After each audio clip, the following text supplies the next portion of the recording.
अस्सलाम वालेकुम दोस्तों, आज की वीडियो में हम बात करेंगे ऐसे बच्चों के हवाले से जिनका जीपीए कम है और फिर भी वो एडमिशन लेना चाहते हैं, लेकिन वो कंफ्यूज है कि आया उनको यूनिवर्सिटी एडमिशन देगी या नहीं देगी। क्योंकि अक्सर जो रिक्वायरमेंट होती है यूनिवर्सिटीज़ की, यूरोपियन यूनिवर्सिटीज़ की, वो हाई होती है जीपीयू को लेकर। क्योंकि एजुकेशन जो फ्री है, अगर बात करें फ्री यूनिवर्सिटीज़ की, तो बेल्जियम में भी यूनिवर्सिटीज़ की बहुत ज़्यादा फ़ी है नहीं है, लेकिन फिर भी जीपीए मैटर करता है या नहीं, उसी के बारे में आज बात करेंगे हम इस वीडियो। जो बहुत ज़्यादा कॉमन आता है ना, अक्सर ग्रुप्स में ही पूछा जाता है कि भाई मेरा इतना जीपीए है, क्या यूनिवर्सिटी मुझे इस जीपीए पे एडमिशन देगी या नहीं देगी।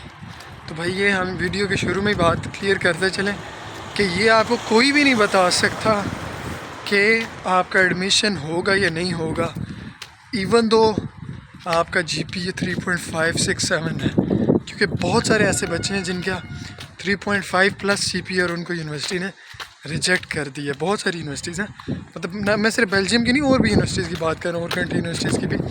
तो ये एक ऐसी चीज़ होती है कि जो बड़ी एक ना केस टू केस डिपेंड करती है, प्रोग्राम टू प्रोग्राम डिपेंड करती है, उसके अलावा फैकल्टी टू फैकल्टी वेरी करती है, बच्चे टू बच्चे वेरी करती है। तो सिर्फ जीपीए ही ऐसी चीज़ नहीं होती है जिस पे आपको एडमिशन मिलता है, और बहुत सारी चीज़ें फैक्टर देखे जाते हैं जब यूनिवर्सिटी आपको एडमिशन दे रही होती है। तो ये चीज़ तो क्लियर होगी कि भाई it's not just GPA, it's also other things that matter too. तो ये सवाल तो पूछना छोड़ देंगे, भाई मेरा इतना जीपीए है तो मेरा एडमिशन होगा या नहीं होगा। तो बात करेंगे कि कम जीपीए किन का है। तो भाई जिनका अंडर 3 है, इसका मतलब है कि वो जीपीए कम है।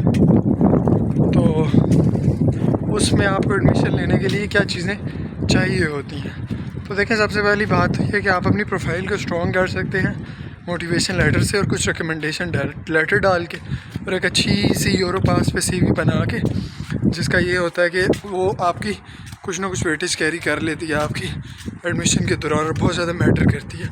लेकिन उसके अलावा आपने ये भी देखना होता है कि जिस फैकल्टी में आप जा रहे हैं, आया वो ऐसी फैकल्टी है जहाँ पे बहुत ज़्यादा एप्लीकेंट है या थोड़े एप्लीकेंट है। उसका आइडिया आपको कैसे हो सकता है कोर्स को देखकर। देखें, तो आजकल तो ये चीज़ तो हमें बहुत कॉमन सी है, कंप्यूटर साइंसेस के कोर्सेज ऐसे हैं कि जिनका मेरिट बहुत ज़्यादा हाई बनता है क्योंकि बच्चे बहुत ज़्यादा होते हैं। मैनेजमेंट के कोर्सेज कुछ ऐसे होते हैं। तो अब कंप्यूटर साइंसेस में बहुत सारे कोर्सेज आगे आपको मिल जाते हैं, डाटा साइंस का कोर्स मिल जाता है, मतलब बहुत ज़्यादा। मैं कंप्यूटर साइंस का हूँ नहीं तो इतना आइडिया नहीं है। तो इसलिए आपने ऐसे कोर्स देखने होते हैं कि जिनमें आपको लगता है कि भाई इसमें एप्लीकेंट कम हो सकते हैं। अक्सर आप ग्रुप भी फॉलो कर सकते हैं, वहाँ से भी आपको आइडिया मिल जाता है, फेसबुक पे ग्रुप्स होते हैं। तो आप कोशिश करें ऐसी फैकल्टी में अप्लाई करेंगे जहाँ पे बच्चे थोड़े एप्लीकेंट थोड़े हों। या अगर उसके साथ साथ ये भी आपको देखना पड़ता है कि यहाँ पे चूँकि यूनिवर्सिटीज़ बहुत ज़्यादा नहीं है और इसीलिए बच्चे भी बहुत ज़्यादा नहीं हैं, कम यूनिवर्सिटीज़ हैं, और ख़ुसूसन हमारे कंट्री से बच्चे बहुत ज़्यादा कम आते हैं क्योंकि जर्मनी में ज़्यादा आवाम अप्लाई करती है। तो इसलिए बहुत ज़्यादा ओपन ग्राउंड होता है आपके पास यहाँ अप्लाई करने का। उसकी वजह ये है कि अब मैं जिस फैकल्टी में मैं हूँ वहाँ हार्डली कुछ 4-5 पाकिस्तानी होंगे। पीएचडी के लिए भी बहुत थोड़े लोग आते हैं, और मास्टर्स के लिए भी। बैचलर्स के तो वैसे ही यहाँ पर तरह कॉम्पिटेंसी है ही नहीं है क्योंकि इंग्लिश कोर्सेज बहुत कम है, और जो है वो भी उसमें भी हमारे कंट्री से बहुत बच्चे थोड़े आते हैं। तो इसलिए ये आपके लिए ओपन ग्राउंड है, यहाँ पे आप बड़ा इजीली अप्लाई कर सकते हैं। वीडियो बनानी पड़ी। अच्छा दोस्तों, उसके साथ साथ आपको ये भी देखना पड़ता है कि जिस फैकल्टी में आप अप्लाई कर रहे हैं वहाँ की रिक्वायरमेंट क्या है। तो अक्सर जो रिक्वायरमेंट्स होती हैं यूनिवर्सिटी को जीपीए को लेके, वो ऑलरेडी मेंशन की हुई होती हैं। तो इसलिए जहाँ पे आपकी रिक्वायरमेंट ना मेंशन की हुई जीपीए की, आप वहाँ पे अप्लाई करें, उस यूनिवर्सिटी में और उस कोर्स में अप्लाई करें। तो यहाँ पे जहाँ देखा जाता है कि बहुत ज़्यादा यूनिवर्सिटीज़ हैं नहीं, तो इसलिए बहुत ज़्यादा एप्लीकेंट भी नहीं है, क्योंकि ज़्यादा लोग प्रेफर करते हैं जर्मनी को। यहाँ पे बच्चे आते नहीं हैं। मतलब मैं अपनी अपनी फैकल्टी की बात करूँ, अपनी यूनिवर्सिटी कैंट यूनिवर्सिटी की, तो उसमें हार्डली 4-5 पाकिस्तानी, हार्डली, बमुश्किल इससे भी कम होंगे। अपॉर्चुनिटी है यहाँ पे आपके पास, क्योंकि यहाँ पे इनके ज़्यादातर जो लोग होते हैं वो इन्हीं के अपने ही होते हैं। क्योंकि अब ये लोग भी अपनी अपने कोर्सेज जो हैं वो अपनी लैंग्वेज के बजाय इंग्लिश लैंग्वेज में करवा रहे हैं। तो इसीलिए इनके अपने जो बेल्जियंस बच्चे हैं, वो ही आगे इंग्लिश में परस्यू करें, क्योंकि इनको पता है कि इंग्लिश की बहुत वैल्यू है। आगे पेपर्स वगैरह इंग्लिश में लिखने पड़ते हैं, everything is in English, the whole system is actually in English. तो इसीलिए यहाँ पे बहुत जितनी भी यूनिवर्सिटीज़ है, I would say that you apply in every university. So that is going to give you a whole idea about the universities. Along with that, the courses that you are applying to. कहने से मुराद ये है कि जितनी ज़्यादा universities में apply करेंगे obviously उतने ज़्यादा चांसेस होंगे कि किसी एक दो में तो आपका एडमिशन हो ही जाए। ये कम जीपीए के लिए, जिनका जीपीए ज़्यादा है वो ऐसा नहीं करें, वो उन्हीं में ही अप्लाई करें जिनकी एप्लीकेशन फ़ी कम है।